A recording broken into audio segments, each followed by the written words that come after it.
নমস্কার বন্ধুরা, রান্না বান্না ঘরকন্যা আপনাদের সবাইকে স্বাগত। আশা করি আপনারা সকলেই ভালো আছেন। চলে এসেছি আজকে একটা নতুন রেসিপি নিয়ে, চিকেন রেজালা। এবার বাড়িতেই তৈরি করে নিন রেস্টুরেন্ট স্টাইল রেজালা। এখানে আমি নিয়ে নিয়েছি 4টে ড্রামস্টিক লেগ পিস আর তার সাথে 2টো উইংসের পিস। আমি এগুলোকে একটু ভালো করে কাট করে নেব, যাতে ম্যারিনেশন করলে পুরো মশলাটা একদম ভেতরে ঢুকে যায়। এবার এখানে নিয়ে নিচ্ছি 1 টেবিল চামচ মরিচের গুঁড়ো, তার সাথে 1 বড় টেবিল চামচ নুন এবং এর সাথে দিয়ে দেব আদা রসুন লঙ্কা বাটার পেস্ট। তার সাথে 2 বড় টেবিল চামচের তেল দিয়ে দেব। আমি সাদা তেলই এখানে দিয়ে দিচ্ছি, সাদা তেলে স্বাদটা একটু বাড়বে সেই জন্য। তার সাথে দিচ্ছি টক দই। টক দইটা কিন্তু আগের থেকে ফেটিয়ে নিয়েছি। ফেটানো টক দই ভালো স্বাদও হবে আর এটা পুরোটাই গ্রেভিতে যাবে, যেটা মাখিয়ে ম্যারিনেশন করে রাখছি। এবার একটা বাটিতে জল গরমে বসিয়ে দিলাম, দিয়ে দিচ্ছি পেঁয়াজ। পেঁয়াজগুলো ভালো মতো সিদ্ধ হয়ে এলে এগুলোকে তুলে নিয়ে বেটে নেব। একটা কড়াইয়ে তেল দিয়ে দিচ্ছি, সাদা গ্রেভি যেহেতু হবে তাই সাদা তেল এবং তার সাথে 1 বড় টেবিল চামচ ঘি। তার সাথে দিয়ে দিচ্ছি 2টো শুকনো লঙ্কা ভেঙে, তার সাথে গোল করে কেটে নিয়েছি একটু পেঁয়াজ। পেঁয়াজ কাটার উপরে সবসময় স্বাদটা নির্ভর করে। এখানে পেঁয়াজগুলোকে একটু ভালো করে ভেজে নেব, কিন্তু রং যাতে বেগুনি না হয়ে যায় সেটা আমরা খেয়াল রাখবো। সঙ্গে ওই স্বাদের জন্য একটু চিনি আর ওই যে পেঁয়াজগুলো সেদ্ধ করলাম সেই পেঁয়াজ বাটাটা দিয়ে দেবো। এবার একটু ভালো করে এগুলোকে মিশিয়ে নাড়াচাড়া করে নেব।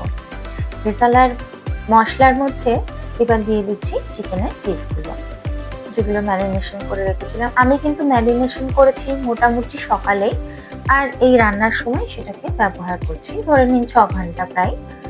পিসগুলোকে দিয়ে সুন্দর করে ওই গ্রেভি যেটা ছিল ম্যারিনেশনে ওটাও কিন্তু পুরোটাই এখানে যাবে। সেই জন্যই আমি দইটা আগের থেকে ভালো করে ফেটিয়েই রাখি।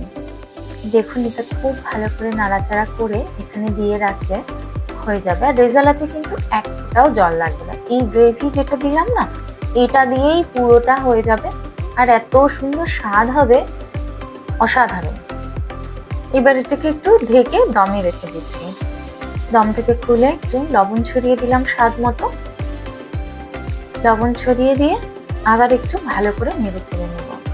আসলে কি বলুন তো, এটা যতক্ষণ না ভালো করে কষা হবে, সমস্তটাই তো ম্যারিনেশনে কাঁচা মশলা দেওয়া ছিল, সেগুলো সুন্দর করে কিন্তু কষে কষে যখন তেলটা ছেড়ে দেবে তখন কিন্তু বুঝতে পারবেন যে আপনার হয়ে গেছে। এখনো অনেকটা সময় লাগবে, ভালো মতো নেড়ে নেড়ে এটাকে নাড়তে হবে অনেকবার করে, নয়তো ধরে লেগে যেতে পারে। যেহেতু কোনো রকম জল নেই, তো হ্যাঁ ম্যারিনেশনের দইটা অবশ্যই আছে। ভালো মতো ফুটছে, এটা ওই মিডিয়াম টু লোতেই রাখবেন।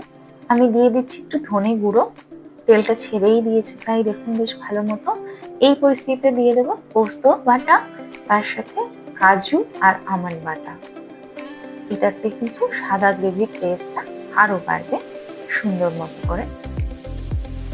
দিয়ে দিলাম, আমি এখানে নিয়ে নিয়েছিলাম আপনার ওই 10টা মতো কাজু আর 8-10টা আমন্ড, তার সাথে একটা বড় টেবিল চামচ পোস্ত। এটাকে নিয়ে আবার রেখে দিয়েছিলাম ঢেকে দমে। আবার একটু ভালো করে নেড়ে নিতে হবে, যেহেতু কাজু পোস্ত দেওয়াই আছে, বাদাম একটু লেগে যাবে ভালো মতো, তাই বারবার নাড়তে হবে। দিয়ে দিলাম 1 কাপ দুধ আর একটু ভালো মতো গ্রেভিতে নাড়াচাড়া হবে।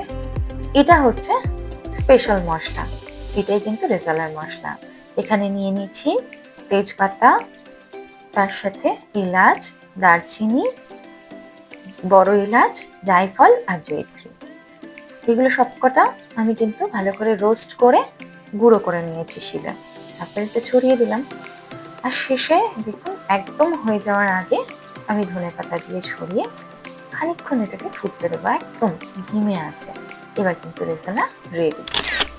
বানিয়ে খেয়ে অবশ্যই জানাবেন কেমন লাগলো। আমি তো ভাতের সাথেই খেয়েছি, এটা কিন্তু লুচি পরোটা অন্য কিছুর সাথেও খাওয়া যায়, রুটির সাথেও খাওয়া যায়।